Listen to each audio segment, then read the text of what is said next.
Ba't kailangan mag-state planning tayo kahit buhay pa tayo? Kasi madami talaga yun. Minsan hindi nagkakasundo yung mga family members kung ano ba? I mean, patatagalin pa ba natin ang paghihirap niya? O ipa sa Diyos na natin?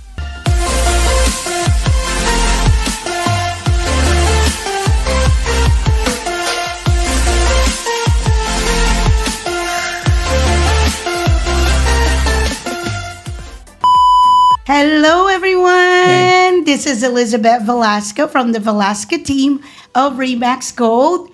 And this is Alvin Reyes po with Supreme Lending. And we are here on our 7th episode, and we do have a special guest for you, which is Attorney Vic Osorio. Hello, Attorney Vic. Yeah. And we are excited to give you the episode 7 of Bahay Pinoy sa Tate! Yes. Okay, Alvin, kumusta ka na? Okay naman, I'm very excited ngayon kasi our first guest, si I Attorney know, Vic. yes. Grabe. Attorney Vic Osorio is with us to give you some informative information, A lot of on information. what you could actually do, you know, as an individual or family. So, Attorney Vic, you want to introduce yourself to our listener and also to our viewers? Okay. Magandang hapon po sa inyong lahat. Ako po si Attorney Vic Osorio. I'm a licensed California attorney and practicing in estate planning, personal injury, family law and divorce, and immigration law. And then I'm also a member of the Philippine Bar, and I'm so I am an attorney in the Philippines. Wow. Okay, Veterano na there to. you go. We have Philippines and U.S. attorney in-house. So anyway, we have some questions for you that were, you know, that we could actually educate and explain to our viewers and listeners. So first question is, can you explain the importance of estate planning for an individual and families? Okay. First and foremost, nagpapasalamat ako kay Alvin at kay Beth sa pag-imbita dito sa program na ito upang ipaliwanag kung ano ang importance ng estate planning. So, ang estate planning is in other words, yung pagpaplano kung paano mo ayusin yung ari-arian mo habang ikaw pa ay nabubuhay. At ang importance niyan, 4. Number 1 is yung financial security para sa mga mahal natin sa buhay. At paano natin masisigurado kung paano natin i-distribute ang ating ari-arian. At number 3 is yung paano natin masisiguradong mapapalagaan natin ang ating mga mahal sa buhay. At yung pang-4 is para maiwasan natin yung gusot at saka away sa pamilya. Oh, totoo yan. Parang Diba? pelikula minsan, di ba? Ang daming Family gulo, drama, diba? correct. Oo. So, Attorney Vic, my next question naman sa iyo is, what are the key elements of comprehensive estate plan? Okay. Ang estate planning, hindi yan pinaplano after, sabi natin na nung pumanaw na tayo. Pinaplano rin yan habang tayo nabubuhay. Okay. So siguro magtataka kayo bakit ba't kailangan mag-state planning tayo kahit buhay pa tayo? Okay. Kasi hindi naman natin sigurado na habang nabubuhay tayo is healthy tayo. Tama. Tama, oo. Kasi Diba? sa kalusugan mo rin, Yeah. di ba? Kung sino Hindi naman natin alam ang oras natin, di ba? Yeah. Tama. Minsan sasabihin natin nagkasakit tayo tapos alimbawa nagkaroon tayo ng dementia, ganyan. Sinong ang mangangalaga ng ating mga financial affairs? Tapos paano natin mapapangalagaan yung sarili natin? Correct. So dapat alam nung mga mahal natin sa buhay kung ano yung kagustuhan natin. Kung paano tayo yung i-take yung sarili natin. Dapat alam nila yan. So ang comprehensive estate plan is 2 steps yan, di ba? Kailangan na yung tinasawag na power of attorney with respect to medical health decisions Okay. at power of attorney with regards to financial decisions. Okay. Okay. So, okay. At meron ding sinatawag na Advanced Medical Directive. Ano naman yung Advanced Medical Directive? Yung Advanced Medical Directive, for example, incapacitated na tayo, Hindi ka na makapag-decide. Hindi ka na makapag-decide. Or let's say, nabaldado ka. baldado ka, talagang parang hirap na hirap yung mga mahal natin. Ano ba ang mangyayari dito? Ano ba ang kagustuhan ng ating magulang natin o yung father natin. Ngayon, kung meron tayong advanced medical directive, nandun lahat ng instructions. Kung halimbawa tatanggalin na ba yung ano bang tawag doon yung kapag tayo mo nang Pag mawawala ka na, gano'n. Kaya, di ba tatanggalin na yung plug? yep. Di ba? Pagka Okay na. parang oras na when they have to decide when you have to go or what. Yeah. Depending on the Yes. situation. Yun. Yun pala yung Advanced medical directive, yeah. Doon pala papasok yun. So, yan pa yung habang buhay ka, di ba? Kasi madami talaga yun. Minsan hindi nagkakasundo yung mga family members kung Kung ano ba? I mean, patatagalin pa ba natin Patatagalin ang bang buhay? paghihirap niya? Yeah. O, Sobra. ano na natin, sa Diyos na Yeah. natin. So, yun. Habang nabubuhay pa tayo, no? Okay. Ngayon, pag yung sinasabi naman natin na yung pag pumanaw na tayo is paano natin mabibigay yung ating kagustuhan kung halimbawa saan mapupunta itong bahay, saan mapupunta itong brokerage account, di ba? Itong mga stocks natin, O kaya business. natin. Diba? So, yung comprehensive estate plan, it's either, depende yan kung ano ang proper, no? It's either last will and testament o trust, living trust. Yes. Okay, I know on the trust, there's a irrevocable and revocable. Can you explain what's the difference between those two? Okay, ang revocable living trust, yung ibig sabihin yan, habang tayo nabubuhay, pwede nating baguhin yan. So pwede mong i-update. Pwede mo siyang i-update. Actually, pwede mo pang i-revoke. Baguhin. Totally Kung ayaw mo na di ba? O kaya, pwede mo i-modify. Okay, gotcha. Okay. Yun ang revocable. Yung revocable. For example, yung bahay, gusto mong i-refi. Actually, pwede mo pa i-refi yan kahit nasa living trust yan. Pwede. Correct. Oo. Yeah, kasi revocable siya I just did one last month. Yeah. Yes.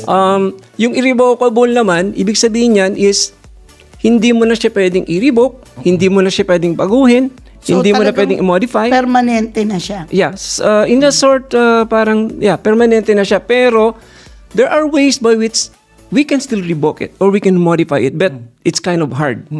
It's hard. It's Oh, hard. okay. Kasi sometimes, kung pwedeng i-revoke yan, kailangan lahat ng beneficiaries ng trust kailangan mag-agree. Tama. Ganun pala yun. Yeah. It gets complicated pag irrevocable. Pero kung irrevocable, pwede mo ba siyang ipalso? Like, okay, ayoko na ng irrevocable trust. Pwede mo siyang Marami kasing uri ng irrevocable trust okay. So, again, medyo advanced now when it gets there. Yeah. So, talk to an attorney, Vic, if you want Sobrang a one-on-one complicated consultation. na yun. Yeah. Yes. Okay, I wanted to also ask, so, Attorney Vic, how can someone ensure their assets are distributed according to their wishes after the person passes away? Okay. So, napag-uusapan ng estate plan, nabanggit ko na rin yung, nabanggit ko na rin kung paano mo masisigurado na kung paano mo maipamamahagi yung, yung pag-aari mo. Yung, sinabi ko, yung pwedeng last will and testament, pwede yung revocable or irrevocable trust. Okay, so those three things Yeah. na pwede. Okay.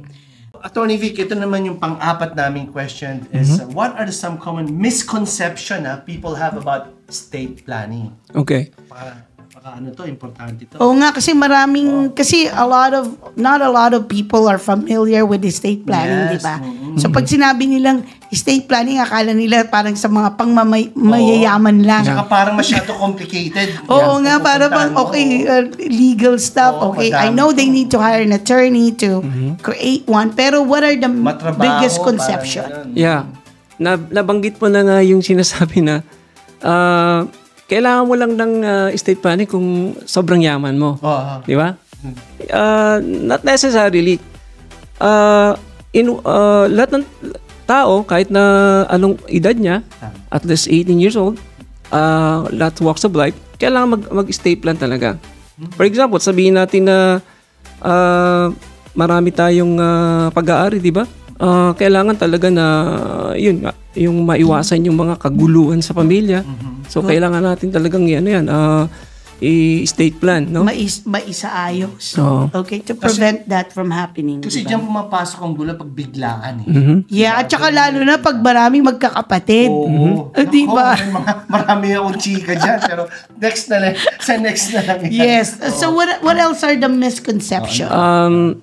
Sabi nila na pag may last will and testament ka, hindi na raw ipoprobate. Oo nga. Kasi ang will, that's when you actually do a probate, Yeah. di ba? Okay. So, pang misconception, I think, no? I think, I don't know if it is, pero like, yung gastos, parang mga tao, parang if they feel like if they go to this kind of services, baka malaking gastos, so they have to pay a lot of fees. I mean, I don't want you to answer it right now, pero is that one of the misconception that did you think that a lot of people Actually, are not doing this as well? Actually, Not only yung kung meron silang pamamana or wala, di ba? Right? ngayon, tungkol sa sa issue na 'yan, yung kasing probate talaga, masasabi natin na siya, very expensive talaga. Yan ang mas magastos. Magastos siya. Oo, kasi kailangan mo ng abogado. Kailangan mag-open ng case. Magbabayad ka pa ng May mga hearing-hearing yung sa administration expenses. Mahaba-habang Mahaba proseso. siya. Tama. Di ba? Tama. Yes. At saka, actually, ang probate talaga, kaya kailangan ng probate kasi pag may last will and testament ka, kailangan mapatunayan na yan talaga yung yan talaga yung kagustuhan nung pumanaw. Kasi pwede mo namang i-present ito yung last will and testament ng tatay natin. Hindi ka naman sigurado kung yan talaga yung pinirmahan niya. Correct. Oo, So, baka pinalsipit ko lang. falsified lang. Oo So, ang nga. kailangan mo talaga is you have to go to court and the court will prove that this is the last will of so-and-so. Okay, so I wanted to ask you, attorney, how often should individuals review you or i-update yung estate planning nila? Gano ka, Like every 5 years? Every 10 years? Normally, every year ba? Every 5 years? Or- normally, 3 to 5 years. Okay? And bakit 3 to 5 years? Actually, yun lang yung parang normal. Pero, Okay. pag mayroong life changes sa buhay nung gumawa, for example, nagkaroon siya ng anak. oo Kailangan i-notify mo yung state attorney mo. Attorney, kailangan baguhin natin kasi nagkaroon ako ng anak. Oh, may pangalawa, pangatlo, Oo. anak. Or let's say, paano kung nag-divorce? Yeah, nag-divorce, kailangan din yan. Okay, paano kung nag-remarried? Yeah, kailangan din. Okay, depende paano sa kung halimbawa, sitwasyon. Yeah, depende sa sitwasyon. o oo. namatay yung asawa? Mhm. Diba? Yeah, kailangan din. O kaya, tumama ka sa loto. Biglaan, Yeah, no? kailangan. Oo. Definitely, Yeah. yes. Definitely. So, Attorney Vic, my next question to you is, what role does a will play in estate planning, and when might a trust be more appropriate? Okay. Ito na siguro papasok yung natin. So, yung probate tsaka non-probate okay. more intense. Yeah. Dito. Yung probate at saka non-probate, meron tayong mga pag-aari na hindi na pinoprobate. Ay, ganun ba? For example, Like yung what? yung life insurance. Life insurance din na kailangan. Kasi may nakalagay ng may beneficiary na So hindi na kailangan yan. Oo nga Yeah. pala. So direct kaya, na yan. Direkta na. Diretso na yan. Okay. Ano pa, yung individual retirement account. Meron mga beneficiary yan. Tama. Yung retirement Hindi mo na account. pinoprobate yan. What if yung limbawa meron akong certificate deposit, like yung savings account? Depende yan kung payable on that account yan, sa bank account. Kasi I know sa bangko, when I open an account, tatanungin kanila, who's your beneficiary? Yeah, okay. Yan ang tinatawag na payable on that bank account na hindi na sinasama yan, hindi na pinoprobate yan. Okay, so make sure pag nag-open kayo ng checking account or savings account or CD or market account, make sure na you designate a beneficiary. Kasi nangyari sa akin yan eh. Yes, hindi namin alam na wala pala kaming beneficiary dun sa isang account namin. Okay. So I have to go to the bank to update it. Yeah, update, Yes. yeah. Hindi So- do ask that sa mga, kunyari, sa mga work, yung mga insurance benefits, mga ganun. They Oo. already asked that. What so about that's not retirement? probate as well, di ba? Mga Sa IRA. retirement, meron, basta merong beneficiary yan. Oo. okay. Automatic yan. Pati yung annuities, no? Annuities. oh. Oo. Yeah, annuities na kailangan parang inire-require yan na okay, you have to put a beneficiary. Ganun pala. Kaya pala non-probate. So saan magkikick in yung probate kapag kapag yung bahay? Okay. Ang probate nagki-kick in yan kapag halimbawa yung pag-aari mo is ikaw pa rin ang may-ari nung namatay ka. Nakapangalan dun sa titulo ng lupa na ikaw pa rin. Di ba? Kasi walang beneficiary yun eh. Correct. Sa mga ari-ari, like cars, Yeah. or kung meron, Sa car naman, hindi na rin pinoprobate niya kasi pwede mong ilipat yan using mayroon DMV process na hindi mo kailangang so i-probate. mga diamante, mga yan, ganyan ng mga materials. Pero meron pa ako sang dito, meron sang bagay na kapag halimbawa ang gross estate mo is sa ngayong 2023. 2023 ang threshold level ng estate value is $166,000. Kung yun ang gross value ng property mo, hindi mo kailangang i-probate. Ang kailangan mo lang dyan is... Ang liit naman. Kasi, syempre, it's either kung puro personal property, you just need to execute an affidavit. Yung mga years, yeah. Yun lang pala. So guys, this will save you money to know, no? Which one is non-probate and probate. Non-probate. Non-probate. For example, meron kang bank account na almost sabihin natin $150,000. Ilan yung mga takapagmana mo? Sabihin natin may anak ka na 4. Yung 4 na anak mo, they have to execute na affidavit. Tapos kailangan merong appraisal na this is the amount na wala kang real property. So, yung affidavit na yon, isasubmit mo lang siya sa bangko. Tapos ibibigay na sa inyo yung pera. Pala yun. Okay. So technically, pagdating sa pag sinabi nating probate, we're talking about big. Anything over anything over $166,000. in 2023, but we don't know the following year. Yeah. Okay. So ito talagang very I really want to know the answer to this kasi alam naman natin, there's taxes involved, diba? IRS. So, how can estate planning help, our viewers or all our listeners to maximize taxes or maximize the value of an estate? Ay, magandang tanong yan. Yes. So, actually, pag namatay tayo, meron tinatawag na estate tax. Ang nag-i-impose ng estate tax, federal. Federal, Okay. not Sabi state. naman, teka na, tataksan ka pa rin, no? Pero maganda to kasi Bakit? kasi pag ang gross value ng estate mo is below 11.18 million. 11.8 million. Yeah. Meron naman Exempted ka sa estate tax. Ay, ganun ba Ganon? yun? Oh. So yung mayayaman, parang mas sila, easy, pa sila. Hindi, ganito nga. Wait. Below 11.8. Below 11.8. Oh. Kaya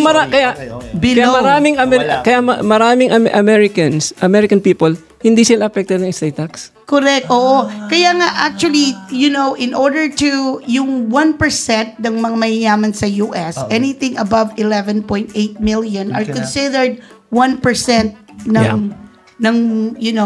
wealth dito sa dito. US. Oo, makes Oo. sense. Pero But anything below that, ang downside niyan is Anong downside? sa 2025 magsa-sunset na yung batas na yan. Ay, Ano ibig 2025, sabihin? ibig sabihin, kailangan mamatay ka before 2025. Bababa na pag hindi na amend yung batas, bababa yan sa 5 or 6 million. Ha? Grabe Ganun? naman. Yeah. So, teka muna, Attorney Vic. Wala ka talagang kawala. Parang ganun. IRS, I'm really sorry. IRS. So ngayon, kailangan mamatay ka na ngayon. Para Kailangan kung sobrang yaman mo, kung halimbawa sabihin natin na Bilisan mo. Cut it off.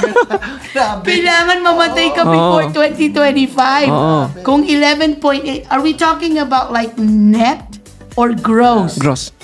Gross estate value. Yeah. Now, this is probably the reason why what I see a lot of the wealthy people, they do invest their money di ba, para hindi ma-tax din. Kasi Yeah. this, Actually, to avoid this stuff, right? Are we talking about kailangan nasa trust yan, lahat ng asset mo? Yes.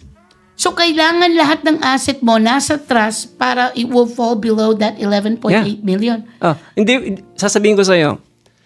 Halimbawa, mag-asawa kayo, no? Okay? Let's just say, sabihin natin, ang value ng ang gross estate ng mag-asawa is 20 million. Okay? Magagawa mo ng paraan niya para hindi ka maging liable sa estate tax. Okay. Ano, hahatiin nyo? Yeah, hatiin mo. For example, namatay si A. Yes. Okay. So 11.8 million, no? Yung 11.8 million na yun, ilalagay ko yun sa ano. Okay, hold on. Kasi kung community property, Community with right of Okay. survivorship. so yeah. let us say 20 million, no? 20 million ang gross value ng value ng mag-asawa. Okay. Namatay si A. Combine. Oh, So, let's say si A ang namatay ng 2023. Oh. Okay. Yung 20 million na yun, mahahati yun sa Sa ano? 10, tigda-10 sila. 60-10 sila. So, Pasok dun sa 11 point. pasok. Walang estate. Okay. Walang pasok yan. Gotcha. Ganun pala. So, ang mangyayari ngayon, yung ano na yun, para sabihin natin yung 11.8 million, para hindi mo siya magamit, yung 10 million na yun is ilalagay mo yun sa bypass trust. Bypass na trust. Oo. So, I mean, when you say bypass trust, yung ba yung kapag ginawa mo yung living trust mo, dapat meron ng bypass trust? Hindi. Kumbaga, nagawa mo na yung living trust na yun. Okay. Kasama na yung, kumbaga, iplinalo mo na yung bypass trust na yun dun. Parang sub-trust yan sa living okay, trust. okay, gotcha. So, yung, sabihin natin na yung, halimbawa, yung 10,000 na yun, no? Yung 10 million na dun sa decedent. Ako, ilalagay ko yun sa bypass trust para, pag halimbawa, may mga anak ko, kasi usually ginagamit mo yan sa blended family. So okay, when you, let's say, yung 10 million mo, lagay mo sa bypass trust. Tapos let's say namatay ka. So, yung mga anak mo na, let's say, 3 silang maghahati, hindi sila matataksan? Usually, may ginagawa na yung 10 million na yon, sabihin natin yung Q-tip trust. Okay. Kapag nakita ng IRS yun na it's a Q-tip trust na let us say ginawa nating trustee yung survivor spouse, Yes, ano? oo. Okay. Tapos ang nangyari doon is yung income, lahat ng income na yon mapupunta doon sa sa survivor. Okay. Ngayon, pag namatay ngayon yung survivor na spouse, mapupunta ngayon yun doon sa estate ng survivor, yung namatay. Correct, Tapos, ang maganda pa doon is, yung value na yon is, for example, sa internal revenue, is magkakaroon ng step-up basis. Ano yung step-up basis? I always hear that. Yeah, What does yung that step-up mean? basis na yon, it eliminates the gain. So, ibig it sabihin, eliminates? di ba usually yung capital gains Capital tax? gains? Okay. Oo. Nabili mo siya ng 100,000, Oo, tama. tapos naging 1 million. Oo. So, ang capital gains mo is 900. Malaki. Oo, Yes. yun. Saan mo- Ngayon, kapag yun ay, sabihin natin, nakarakterize yung bypass trust na yun as a Q-tip trust, yung 10 million na yun is magkakaroon ng step-up basis. Kung ibig sabihin, yung cost basis niya previously, erase na yun. Tapos, ang step-up basis niya ngayon is, yun ang present per market value. So, walang capital gains. So, in Ay, case na, ganun pala so, yun. kapag ibinenta ng anak mo, wala silang babayaran income tax. Di ba? Kaya pala napaka-importante na magpagawa ng trust kasi it not just avoid the drama, family drama, it also minimize the taxes or sometimes totally eliminate it. And guys, there's Diba? always a legal way of doing things. Correct, So you need a oo. professional lawyer talaga to do Yes. this because there's a lot of stuff to know. Correct. Diba? Right? Oo. And of course, kung medyo advanced na yung question nyo, you Yeah. could definitely contact Attorney Vic for your one-on-one consultation. So, Isa pa. Okay. One bonus pa. Sige. For example, yung from parent to children, as a transfer of residential property, walang assessment yon, walang reassessment yon. Tama. So walang reassessment sa tax? Exception, exception Oh, yun. that's good. Di ba? Kung ang binabayaran ng magulang is let us say 2,000 na real property tax. Oh, Mariretain pa rin. Wow, Diba? we like that. Awesome. Okay. Yeah. So, Attorney Vic, this is our next question to you, so we can move on to other questions. So, what steps should someone take to ensure their family members are provided for after they're gone? Estate planning. Estate planning, Yeah. no? Yun. Okay, balik pa rin tayo sa estate planning. Okay, so ito naman ang tanong ko, Attorney Vic. Can you discuss the importance of selecting the right executor or trustee for an estate? I mean, kasi syempre magulang ka, ano yung pipiliin mo ba yung pinaka-responsable? Pipiliin mo ba yung panganay? Pipiliin mo ba yung pinakamabait? Yeah. Pipiliin mo ba yung, I mean, how do, what, it's your advice? Normally- O kasi normally- minsan may favoritism din, di ba? Normally, matatanda no? Yeah. Pinaka-eldest, no? Pero, in your experience, anong Anong advice mo?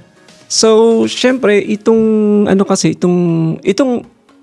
executor or trustee, Ang executor, kung meron kang last will and testament, Which is probate. probate yun. Talang designated na siya. Okay, designated na. Designated na siya nung tinatawag na decedent Okay. o yung testator. Okay. And I know executor also gets paid, isn't it? Yeah. Yeah. I think about what, 3% or 6% of the state value. Something like that. Kasi meron yung yung kumbaga May schedule. may schedule yan eh. Yes, okay. Yeah. What about yung trustee? Ang ng trustee, let's say yung living trust, no?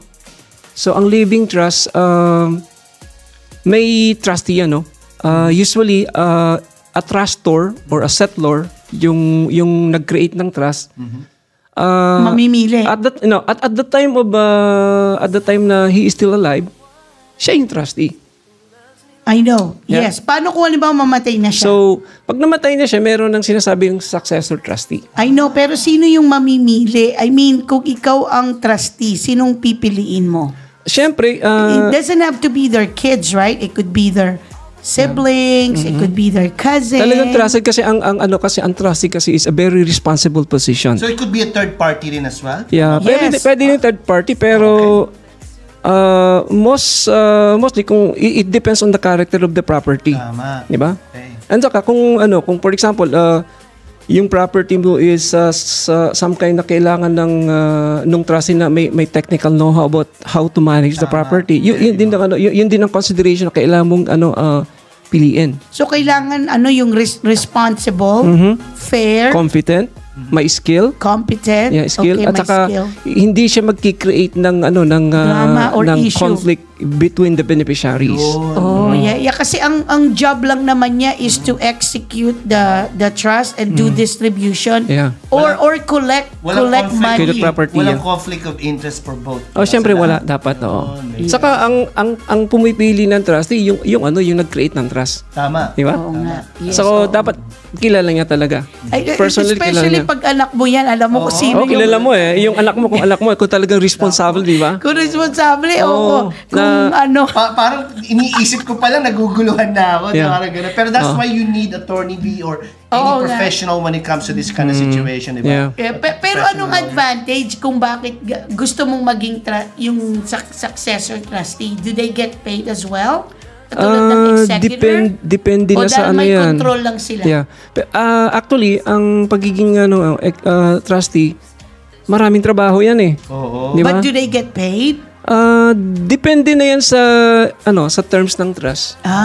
So yung trust pala. Kasi pag halimbawa may trust tayo, during the time na ang trust kini-create yan, isinasama mo na yung listed na trustee eh.